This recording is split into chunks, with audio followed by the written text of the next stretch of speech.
Hey guys, so we are going to do chapters 14 and 15 today for Charlie and the Chocolate Factory. Today's video is for Wednesday, April 29th. So go ahead and pull up the book, which is linked at the very top. And we're going to start chapter 14 with me reading Mr. Willy Wonka. Mr. Wonka was standing all alone just inside the open gates of the factory. And what an extraordinary little man he was. He had a black top hat on his head. He wore a tailcoat made of a beautiful plum-colored velvet. His trousers were bottle green. His gloves were pearly gray. And in one hand he carried a fine, gold-topped walking cane. Covering his chin there was a small, neat, pointed black beard, a goatee. And his eyes were most marvelously bright. They seemed to be sparkling and twinkling at you all the time. The whole face, in fact, was alight with fun and laughter. And oh, how clever he looked! How quick and sharp and full of life! He kept making quick, jerky little movements with his head, cocking it this way and that, and taking everything in with those bright, twinkling eyes. He was like a squirrel in the quickness of his movements, like a quick, clever old squirrel from the park. Suddenly he did a funny little skipping dance in the snow, and he spread his arms wide, and he smiled at the 5 children, who were clustered near the gates, and he called out, "Welcome, my little friends, welcome to the factory."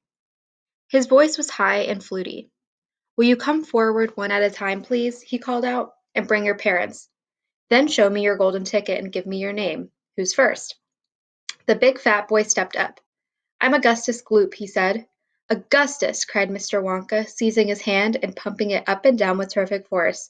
"My dear boy, how good to see you! Delighted, charmed, overjoyed to have you with us. And these are your parents? How nice! Come in, that's right, step through the gates."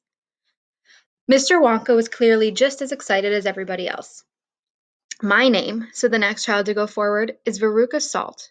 "My dear Veruca, how do you do? What a pleasure this is. You do have an interesting name, don't you? I always thought that a verruca was a sort of wart that you got on the sole of your foot. But I must be wrong, mustn't I? How pretty you look in that lovely mink coat. I'm so glad you could come. Dear me, this is going to be such an exciting day. I do hope you enjoy it. I'm sure you will. I know you will. Your father? How are you, Mr. Salt? And Mrs. Salt? Overjoyed to see you. Yes, the ticket is quite in order. Please go in." The next 2 children, Violet Beauregard and Mike TV, came forward to have their tickets examined and then to have their arms practically pumped off their shoulders by the energetic Mr. Wonka. And last of all, a small nervous voice whispered Charlie Bucket. So we're just going to pause there and we're going to go ahead and look at the questions on the Google form. So number 1 says, which detail from the text supports that Mr. Wonka was not an ordinary person? So remember that ordinary means normal. So we're looking for reasons why Mr. Wonka is not really normal. So if we look back at the book and we start at the beginning, we see that at the beginning it talks and describes Mr. Wonka and what he was wearing. And it talks about how he's an extraordinary little man right here.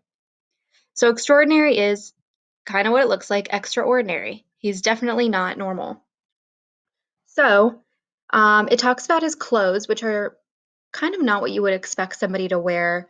Plum-colored velvet, his trousers were green, his gloves are pearly gray. So the first thing we notice is that he doesn't dress very normal.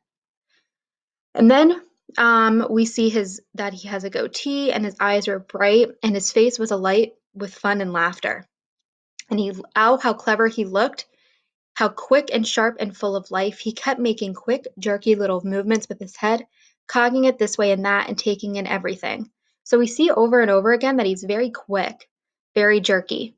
And I think that if you can imagine the way he would look when he's doing this, he's moving very quickly, very awkwardly. Um, and it says he was like a squirrel in the quickness of his movements, like a quick, clever old squirrel from the park. So if we think about if that seems like an ordinary movement, it kind of doesn't. He seems like he's just jerky and almost awkward in the way he moves. So if we look at our answer choices, we see the first one says A, he was like a squirrel in the quickness of his movements. Okay, well, we talked about how that was weird. Not everybody acts like that, so maybe that could be it. B, Mr. Wonka was clearly just as excited as everybody else. Now remember that ordinary means not normal, And if everybody's excited and so is he, then he would be normal for the situation. So that's not it. C, covering his chin, there was a small, neat, pointed beard. Now, I don't think that that's very out of the ordinary, but it could be. So we could put a question mark there. And D, he smiled at the 5 children who were clustered near the gates. Now, I would say if you were, in charge of a chocolate factory and kids were coming to visit, I wouldn't say that being happy to see them would be out of the ordinary. So I don't think that's correct. So kind of we're between A and C. And so is it more out of the ordinary to be quick and jerky and like a squirrel, or to have a beard on your chin? Well, I think it's a little bit more weird to act like a squirrel. So A would be our correct answer there. The next question is number 2. What is the meaning of the phrase practically pumped off their shoulder? Okay, so we'll go back to the text. And actually, Miss Williams happened to underline this on page 59, and it says that they came forward to have their tickets examined and then to have their arms practically pumped off their shoulders by the energetic Mr. Wonka. So it's kind of hard to imagine what that means, but if you go back, you can see that Mr. Wonka seizes Augustus's hand and pumps it up and down with terrific force. So if someone takes your hand and pumps it up and down, that's shaking their hand, right? So if he shakes their hand so hard that their arms practically are pumped off their shoulders, it means that he's shaking it so hard. So if we go back to our questions, we can see what is the meaning of the phrase practically pump off their shoulders? And A says, give him a big squeeze. Now remember, he's pumping their arms off their shoulders, so it's moving their arms. It doesn't mean he's squeezing it. So we can put an X there for that. B, gave him a silly high five. Nope, we know that he's shaking hands, not giving them high fives. C, shook his hand very softly. Nope, he's pumping them off their shoulders. It means he's doing it very hard, almost. And D, shook his hand very vigorously. So even if you didn't know what vigorously was, you know that the other 3 are incorrect. So you could automatically say this is correct. But just so you know, vigorously means very fast, quickly. So we know that D could be our correct answer, and that is what we would pick. So for the rest, you're going to be reading pages 50 through 58 using this link and doing the rest of the questions. Good luck.